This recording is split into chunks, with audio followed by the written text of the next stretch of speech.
آج دیکھو ایک پوسٹ آئی ہے, ایک فنکارہ تھی, ڈراموں میں آیا کرتی تھی, سیاست ٹی وی نے یہ پوسٹ چلائی ہے. محترمہ کی ڈیتھ ہو گئی, لاش میں جو بدبو تھی نا اس سے پتا چلا کہ ڈیتھ ہو گئی ہے. لاش میں اسمیل سے, بدبو سے پتا چلا کہ انتقال ہو گیا. یہ جتنی سیلیبریٹیز ہیں نا, ڈراموں فلموں میں آنے والے گلوکار, فنکار, اداکار, کامیڈین جو ہوتے ہیں, جوانی میں بہت انجوائے کرتے ہیں لائف کو, لیکن ذرا سا بڑھاپا شروع ہوا, ذرا سا, پبلک بھی چھوڑ دیتی ہے, خاندان بھی چھوڑ دیتا ہے, شوہر بھی چھوڑ دیتا ہے, بچے بھی چھوڑ دیتے ہیں. اور یہ وہاں ملکوں میں, مغربی دنیا میں تو کامن ہے. ماں کے موت کا پتا چلا بدبو سے, یہ کامن ہے.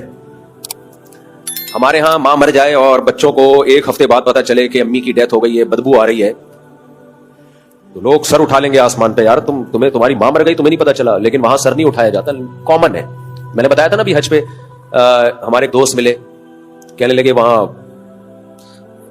ہماری کولیگ تھی, اس کے پاس فون آیا ماں کا کہ میں مرنے والی ہوں, آ جاؤ.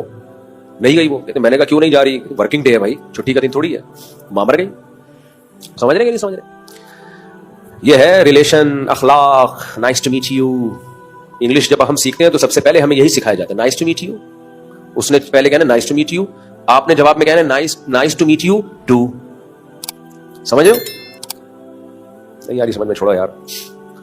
میں لوگوں سے کہتا ہوں خدا کے لیے عبرت حاصل کرو, بچے پیدا بھی کرو, ان کو دین بھی سکھاؤ. ان لوگوں کے ایک آدھا پونے دو اس ٹائپ کے بچے ہوتے ہیں.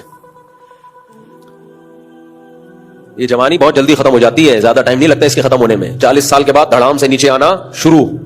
ماہرین بولتے ہیں بڑھاپا آنے کو کے پروسیس کو سست کیا جا سکتا ہے, ختم بولو نہیں کیا جا سکتا. آپ بہت اچھی خوراکیں کھا لیں, آپ جم جائیں, ایکسرسائز کریں, تو کیا بوڑھے نہیں ہوں گے؟ بوڑھے پھر بھی ہوں گے, ہاں تھوڑا دیر سے بوڑھے ہو جائیں گے.